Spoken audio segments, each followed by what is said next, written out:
Hello everyone. So today I'm going to be unboxing my new filter. It's an Oase BioPlus Thermo 50 and it's going to be going into my plant farm aquarium. That's because in that tank I only have a small sponge filter and it's not really enough to keep the water crystal clear, so I need a bit more room for different types of filter media. The reason I've picked this one is actually it's slightly under spec for the size tank, so this is rated up to 50 litres and my tank is a 90 litre aquarium. So there's two reasons that I've sort of picked a lower size. There is a 100 model of this exact filter, which would be a more appropriate filter for the size aquarium. But I was worried it would be a bit too tall for my tank because it's quite a shallow escape. And also I keep a lot of slower sort of fish from slower moving habitats, and I didn't want to cause too much flow in the aquarium for the fish, because I always think about the fish before I think about the plants. And although the plants would probably appreciate a bit more flow in their tank, I want to make sure that it's perfect for the fish. So yeah, today I'm going to be unboxing this, talking through any modifications I make on this and all the cool features that this filter has. Now this is by no means a sponsored video. This is just a filter that I picked out personally from my local shop. And the reason I picked it was because the heater is in behind the filter. Because this is an aquascape sort of aquarium, I didn't want too much equipment on show, and I couldn't fit an external in around the tank because it's next to a sump and there's no room for one. So I wanted an internal that would keep it all together, and this is a perfect sort of combination of filter and heater all in one corner, and stops sort of that equipment spreading across the whole back of the tank like it currently is. So let's open up and see what we've got. First of all, the box is a bit sort of damaged. That's because it's been sat in my fish room for a while and I've been doing quite a bit of work out there and I've damaged it. There is no problem with the stuff inside, I'm sure.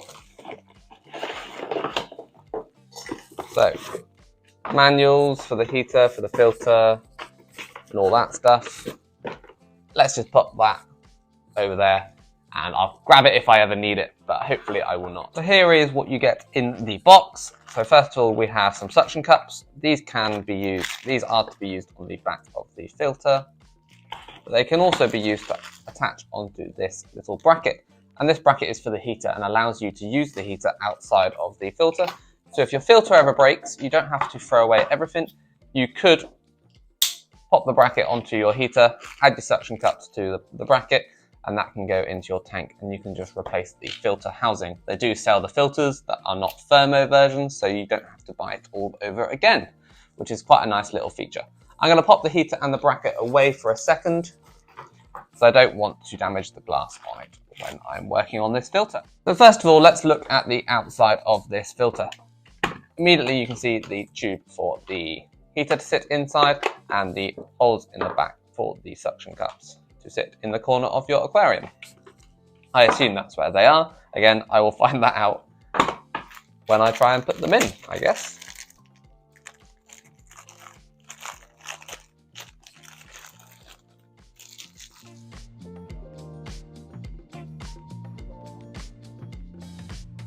So those 4 suction cups were an absolute nightmare to get in place. Actually, this one here is not quite in. Just finish this off.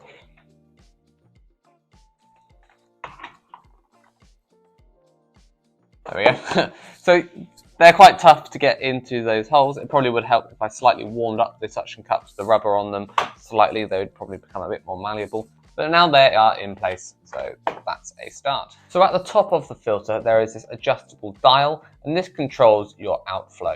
So there are 2 sort of ways that the water can leave the filter. There are these small holes along the side of the filter, or the main nozzle.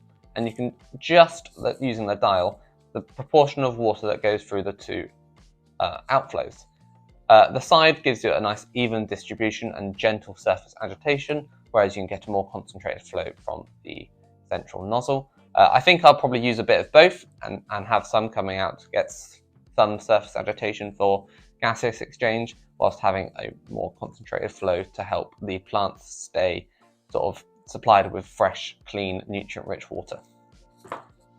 So the next cool feature about this filter is how you access the filter media inside of the filter. So a lot of the internal filters that I have seen and come across and used have a fiddly clip or some sort of section that you have to remove to access the filter medias. And when you've got wet hands, it can be quite challenging to get them off, especially when they get a bit old, the plastic is a bit brittle, you become a bit worried about damaging the filter. In this instance, the casing is completely held on by magnets and is really simple to remove and reattach, and means all your sort of pump and heater and the brackets can stay suction cupped to the glass, putting less pressure and wear on the suction cups, and you can just remove your filtration media out of the tank for cleaning and maintenance. There is then a button here at the front which allows you to separate this piece into two. In the bottom we just have some sort of fairly coarse sponge, and then in the top, before the water gets into the impeller, we also have some more coarse sponge. So I've already got a sponge filter in the aquarium, so I didn't really want to just replace it with a bigger, better sponge filter. So I'm going to replace some of this coarse sponges with some sort of more biological filtration media. And now what I'm going to use is the Aquaforest Life Biomedia, purely because I've got it available and it will do the job nicely. So my first plan is I'm going to put a layer of that in the bottom of the main chamber.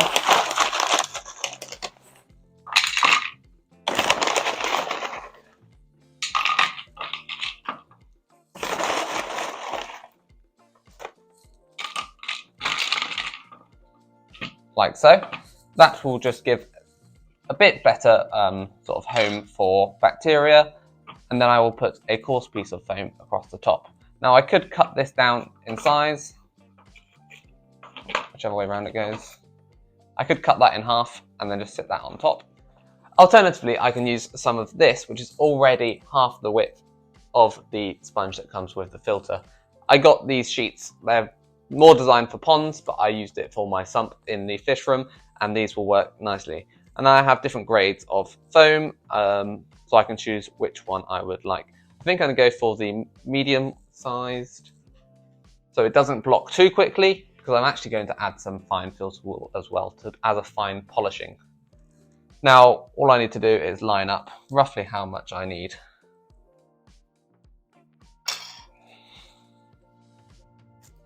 And just cut it to size.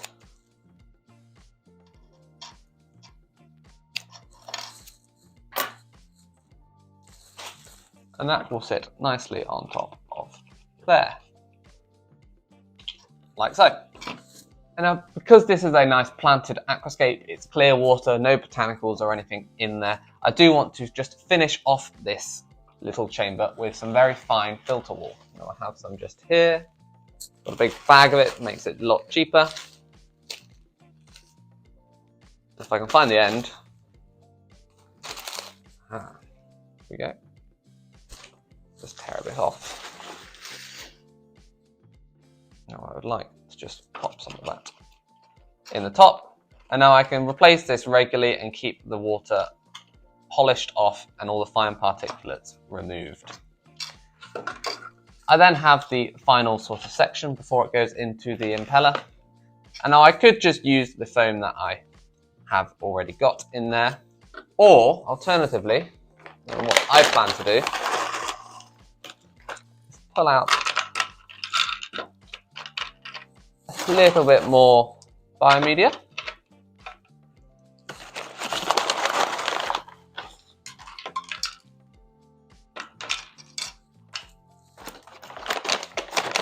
And then use a small section of the very fine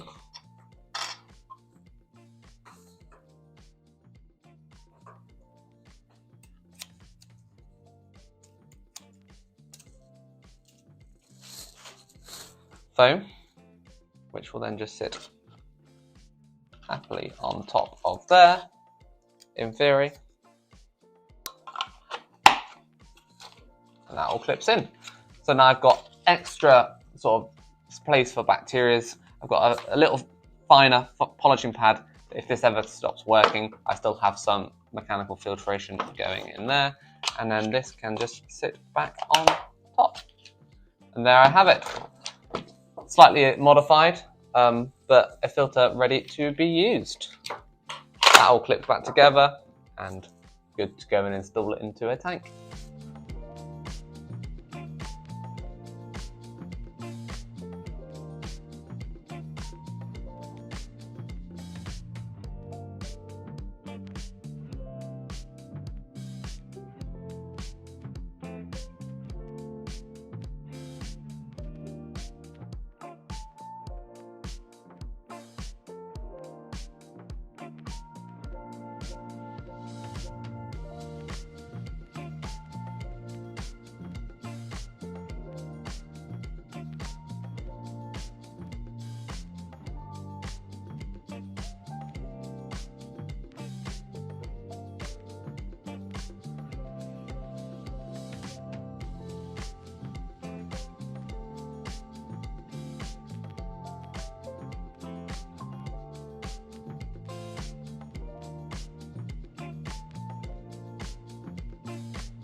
So it's been a few days since I installed the new filter into this tank. And I had a bit of a shock and surprise yesterday in that I looked in my tank and couldn't see half of my clown killifish. And then I found them stuck inside the filter, which was really bad news. Obviously, wasn't best pleased, so I ripped it out straight away, and I thought I'd just add this on to the end of the video, because effectively, at the bottom,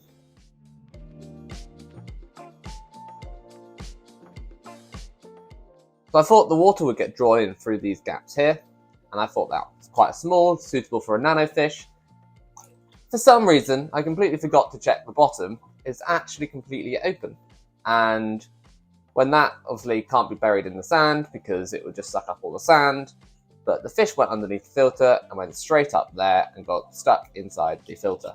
Now, luckily, they're all still alive. I managed to rescue them. I think I found it just in time, and the fish are looking okay.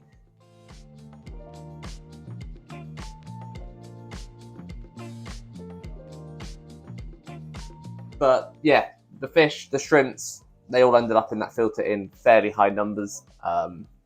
So I just wanted to add this bit onto the end of the video in effect to say that I'm not going to carry on using this filter in any tank that has small fish in, and that it's going to get put back in storage until I've got a reason to use it. I think the filter is actually quite good. It's just not suitable for anything small, like these killifish, anything sort of narrow-bodied that would fit in that little gap, I guess. Larger sort of, like my 6-banded barbs would be a much better option to put them in. So perhaps I'll have a move around in the fish room and find something suitable for them. But yeah, the filter's not technically faulty. I'm not going to return it or anything, but it's just not suitable for what I wanted to do. So I'm going to be back on the market looking at possible alternatives for a different internal filter for this tank. And I just wanted to add to the end of this video that I would not recommend buying any of these filters if you're planning on keeping small fish. It's not suitable, and it's a real shame really, because internal filters are generally used for nano tanks. This one is spec'd for a 50 litre. The only fish that you're going to be putting into a 50 litre are nano species that won't be suitable with this filter, so kind of doesn't make any sense. So yeah, not ideal. I suppose I could put some sort of mesh around the whole filter, but it just looks ugly and I don't want to do that. So yeah, I hope you enjoyed the unboxing of this filter and then the taking it back out of the tank. Would I recommend buying it? Probably not. But hey, and thank you so much for watching this video. I really hope you enjoyed it. And if you're looking at internal filter options, like I am, let me know if there's anything you would suggest I try out next.